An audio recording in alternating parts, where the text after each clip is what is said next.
नमस्कार दोस्तों। आज का वीडियो उन लोगों के लिए है जो ज़िंदगी में बहुत कोशिश करने के बाद, बहुत स्ट्रगल करने के बाद भी कामयाब नहीं हो पा रहे। इसकी शुरुआत एक कहानी से करते हैं। एक सुनार था जो चांदी को आग में तपा रहा था और उसका 8 साल का बेटा उसके साथ ही बैठा था। अब वो चांदी को आग के बीचों बीच में रखकर तपा रहा था, तो उसके बेटे ने उससे प्रश्न किया कि पिताजी, ये आप क्या कर रहे हैं? तो उस व्यक्ति ने कहा कि मैं चांदी को आग के बीचों बीच रख के तपा रहा हूँ, क्योंकि चांदी को आग के एकदम बीचों बीच रखना पड़ता है, तभी वो तपेगी।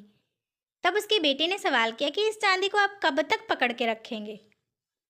तब उसने कहा कि सिर्फ पकड़ के ही नहीं रखना है, उस पर ध्यान भी रखना है कि वो लौ के बिल्कुल बीच में रहे। फिर बेटे ने मासूमियत से प्रश्न किया कि आपको कैसे पता चलेगा कि ये चांदी अब हो गई है, कि इसमें जो भी अशुद्धता थी वो गायब हो गई है, ये प्योर हो गई है? तो सुनार ने अपने बेटे को जवाब दिया कि जब इस चांदी में मेरा अक्स मतलब मेरा चेहरा जब दिखने लगे तो समझ लो ये प्योर है, इसकी अशुद्धियाँ खत्म हो गई हैं, ये प्योर हो चुकी है। तो वैसे ही इस बात से हम समझ सकते हैं कि इंसान को ईश्वर तब तक ही तपाता है जब तक उसकी इम्प्योरिटी खत्म ना हो जाए। वो ईश्वर हम पर नज़र रखता है, हमारी परीक्षा लेता है। इसीलिए जितना ज़्यादा हम तपेंगे उतने ही ज़्यादा ऊपर उठेंगे।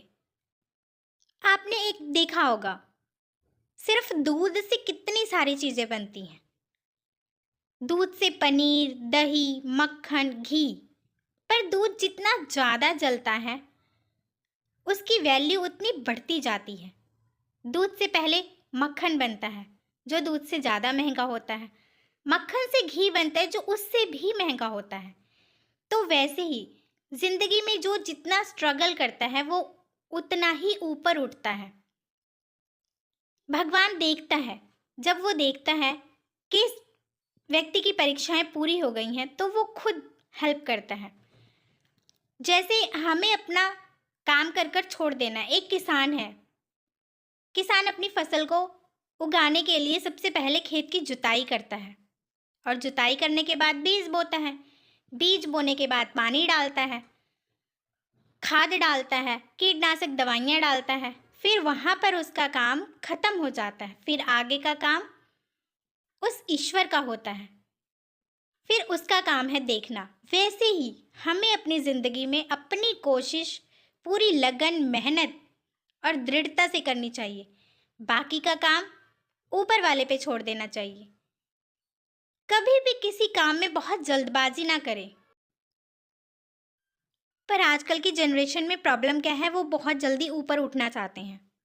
उनको लगता है आज मैंने काम किया, कल मुझे इसका फल मिल जाए।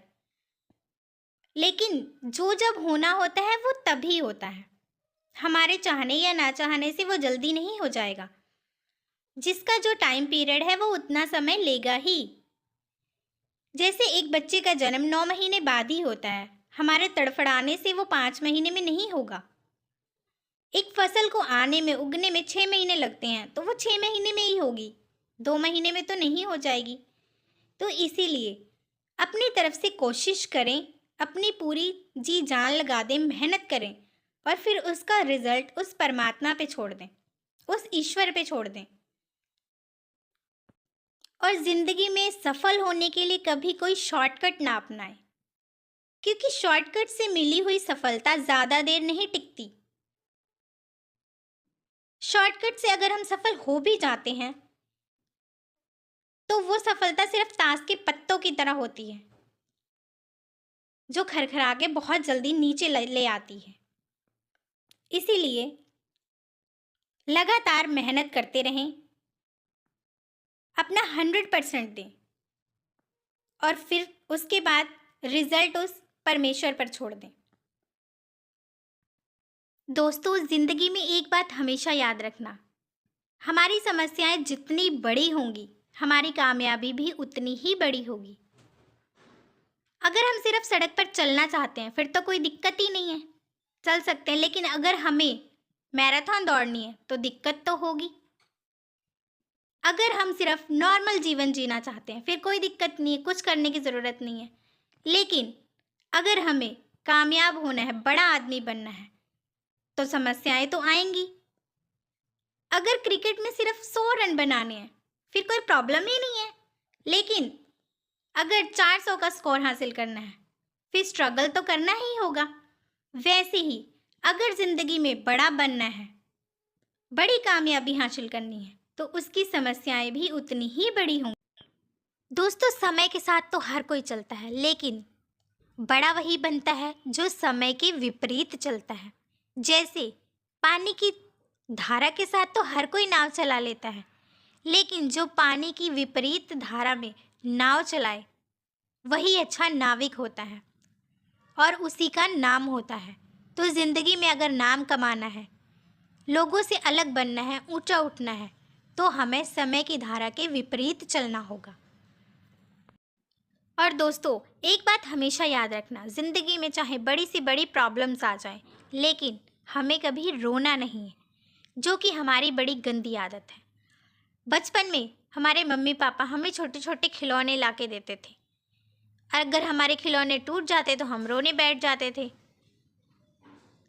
हमारे खिलौने तो छोटे से बड़े हो गए, जैसे हम छोटे से बड़े हुए वैसे ही बचपन में हमें छोटी कार ला के दी जाती थी। अब हम बड़े हुए, हमने अपनी रियल की कार ले ली, असली कार ले ली। बचपन में भी हम कार टूटने पे रोते थे, और अब भी अगर हमारी इतनी महंगी गाड़ी में स्क्रैच लग जाए तो हम रोने बैठ जाते हैं। हमारे खिलौने तो बड़े हो गए, लेकिन हम बड़े नहीं हुए, हमारी आदतें बड़ी नहीं हुई, हम वही हैं, रोंदू। इसीलिए ज़िंदगी में अगर सफल होना है तो बात बात पे रोना छोड़ दो। दोस्तों, अगर आप चाहते हैं कि दुनिया आपको मरने के बाद भी याद रखे, तो आप उनके पढ़ने लायक कुछ लिख डालिए, और नहीं तो लिखने लायक कुछ कर डालिए। दोस्तों, इस वीडियो के अंत में मैं यही कहना चाहती हूँ, अगर आप ज़िंदगी में कुछ हासिल करना चाहते हैं, बड़ा बनना चाहते हैं, तो लगातार मेहनत करते रहें। समस्याओं से घबराएं नहीं, उनका डट कर सामना करें और अपने लक्ष्य पर फोकस करें, और निडरता से, दृढ़ता से डटे रहें। और सबसे बड़ी बात, धैर्य रखें, क्योंकि हर काम अपने समय पर ही होता है। आप कर्म करें, फल की चिंता मत करें, उसे ईश्वर पर छोड़ दें, क्योंकि सब्र का फल हमेशा मीठा ही होता है। तो दोस्तों, आज की वीडियो में इतना ही। अगर ये वीडियो आपको अच्छा लगे तो हमारे चैनल को लाइक, शेयर एंड सब्सक्राइब कर दें। धन्यवाद।